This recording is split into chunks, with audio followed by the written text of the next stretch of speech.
जरा सुन लीजिए, आप हमको ज्ञान दे चुके हैं, सुनिए हमारी बात को। आपको मालूम मैडम दुनिया में सबसे पहली यूनिवर्सिटी किसने कायम की? किसने कायम की बताइए आप? एक मुस्लिम महिला ने जो हिजाब पहनती थी। दुनिया को यूनिवर्सिटी का कॉन्सेप्ट एक मुस्लिम महिला ने दिया जो हिजाब पहनती थी। आप कह रहे स्कूल नहीं था, स्कूल थे। जब रसूलुल्लाह हमारे प्रॉफिट मोहम्मद सल्लल्लाहु अलैहि वसल्लम थे तो रसूलुल्लाह सल्लल्लाहु अलैहि वसल्लम के जमाने में तालीम दी जाती थी। जो हमारे प्रॉफिट मोहम्मद सल्लल्लाहु अलैहि वसल्लम की बीवियां थी, जो हमारे लिए उम्मत की माएँ हैं, वो हमको सिखाती थी। वो खुद हिजाब निकाब पहनती थी और सिखाती थी। तो उस जमाने से है। मैं आपसे कह रहा हूं कि ये जो क्वालिफाइड स्पेसिस का सुप्रीम कोर्ट ने एक नया जूरिस्प्रूडेंस क्रिएट किया, ये और अच्छा ये बताइए, कोर्ट कहती है कि होमोजेनिटी। मैडम होमोजेनिटी का लफ्ज संविधान में नहीं आया है। संविधान में बार बार प्लुरलिज्म, डाइवर्सिटी का जिक्र है और सुप्रीम कोर्ट ने कहा कि pluralism is part of the basic structure of the constitution. यही तो हम कह रहे हैं। अगर और अच्छा अब ये बात बताइए कि अगर आप क्वालिफाइड स्पेसिस कह रहे हैं तो क्या पुलिस स्टेशन में दिवाली के दिन हथियारों की पूजा क्यों होती है? क्या दिवाली की रात को एनएसए स्टॉक एक्सचेंज में पूजा नहीं होती?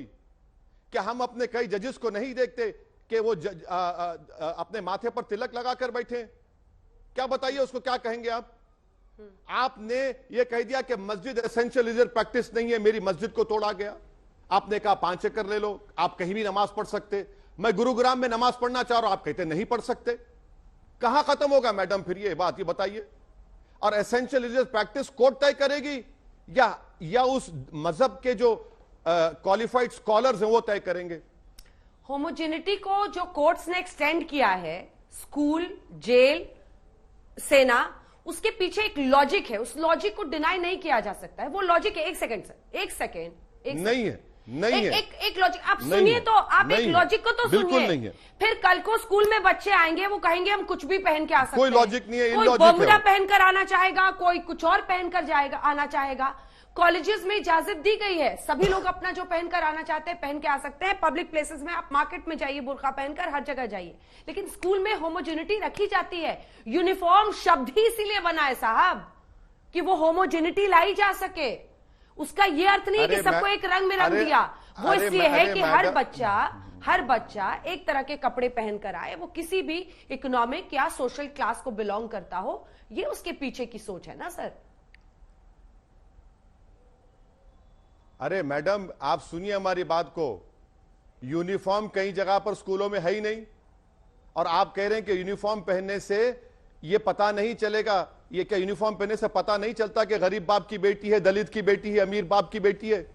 क्या यूनिफॉर्म पहनने से उसकी कास्ट नहीं मालूम होती कि ये जाटव की बेटी है या एक मुसलमान की बेटी है? तो यूनिफॉर्म अबॉलिश नहीं मालूम होता कि ठाकुर की बेटी है, ब्राह्मण की बेटी है? कौन सी बात कर रहे हैं? पता नहीं सर, आपको पता चल जाता होगा, हमें तो नहीं पता। हम आपको समझा रहे हैं, आप जजमेंट ने चेहरा देख के आप बता देते हैं कि ब्राह्मण की बेटी है या ठाकुर की बेटी है। फूक फूक के पीते हैं। आप चेहरा देख के बता देते हैं कि ब्राह्मण की बेटी है या ठाकुर की बेटी है। स्कूल पता चल जाता है, स्कूल में पता चल जाता है मैडम, स्कूल में पता चल जाता है ना। हम बता रहे हैं आपको। अब आप सुनिए, आपको बता रहे हैं कोर्ट में मुस्लिम लड़कियां क्यों गईं कि हम यूनिफॉर्म के साथ हिजाब पहनना चाहती हैं। हम पहनते थे। एसेंशियल रिलीजियस प्रैक्टिस का तो क्वेश्चन कोर्ट ने फ्रेम किया। यूनिफॉर्म के ताल्लुक से बच्चों ने कहा हम यूनिफॉर्म पहनेंगी, और हम यूनिफॉर्म के ऊपर हिजाब पहनती थी। मैं आपको इंग्लैंड की मिसाल दे रहा हूं, जहां पर मैं बारेट लॉ किया। वहां पर चर्च के स्कूलों में जहां पर यूनिफॉर्म प्रिस्क्राइब है, उस चर्च के स्कूलों में आपको हिजाब पहनने की इजाजत है। और मेरे हिजाब पहनने से किसको तकलीफ क्या हो रही है बताइए? हार्म क्या है उसमें? जो रीजनेबल टेस्ट है राइट टू इक्वालिटी का, उसमें हार्म थ्योरी है, उसमें हार्म क्या हो रहा बता रही है? स्कूल में यूनिफॉर्म की बात है। यूनिफॉर्म मैडम स्कूल में यूनिफॉर्म बैन करा दीजिए। देखिए मैडम सुनिए, और एक आप ना, आप मेरा सवाल समझने की कोशिश ही नहीं कर रही हैं। यूनिफॉर्म के खिलाफ ये लड़कियां नहीं गई थी, यूनिफॉर्म के साथ हिजाब पहन रही थी।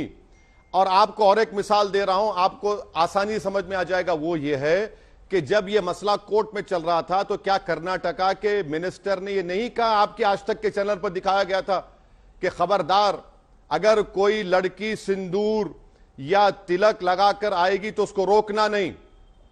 अब जब प्रैक्टिकली ये होगा कि हर रिलीजियस सिंबल को अलाउ किया जाएगा स्कूलों में सिवाय हिजाब के, तो ये होगा।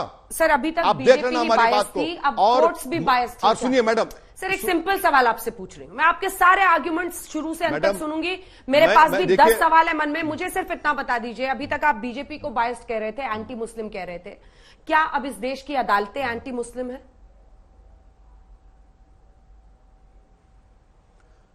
मैडम मैं ये नहीं कह रहा हूं, आप कंटेम कर रही हैं इस तरह की बातें करके कोर्ट के बारे में। मैं कह रहा हूं कि मैं कोर्ट के जजमेंट से डिसएग्री करता हूं। सुप्रीम कोर्ट के जजमेंट से मैं डिसएग्री किया, जो राम मंदिर के ऊपर आया था, जिसमें जजेस ने किसी ने भी साइन नहीं किया। मैंने जस्टिस जे.एस. वर्मा को कोर्ट किया कि जस्टिस जे.एस. वर्मा ने कहा कि supreme court is supreme but not infallible. Bharat के संविधान के तहत मुझे कोर्ट के जजमेंट से डिसएग्री करने का इख्तियार है। डिसएग्री कर रहा हूं मैं, तौहीन अदालत नहीं कर रहा हूं मैं डिसएग्री कर रहा हूं। मैं बता रहा हूं कि यह फैसला गलत क्यों है, क्वालिफाइड स्पेसेस कैसे बन जाती हैं। क्या स्कूल को अगर मेरी बेटी जा रही है तो आर्मी कैंप को जा रही है, जेल को जा रही है? मेरी बेटी कोर्ट को गई तो यह कहकर गई थी कि मैं हिजाब स्कूल के यूनिफॉर्म के साथ पहनती आई हूं, पहनना चाहती हूं, जो बीजेपी की सरकार ने रोक दिया। कोर्ट गुरुकुल की मिसाल दे रहा है कि गुरुकुल में महिलाओं को, लोअर कास्ट के लोगों को पढ़ने की इजाजत थी। अगर क्वालिफाइड स्पेस की बात कोर्ट कर रहा है तो मेरा उल्टा सवाल पूरे देश के उन लोगों से है जो मुझ पर उंगली उठाते हैं। भाई आप दिवाली की रात को जब आप हथियारों की पूजा करते हो, क्वालिफाइड स्पेस नहीं है पुलिस स्टेशन, वहां पर क्यों होती है बात? ये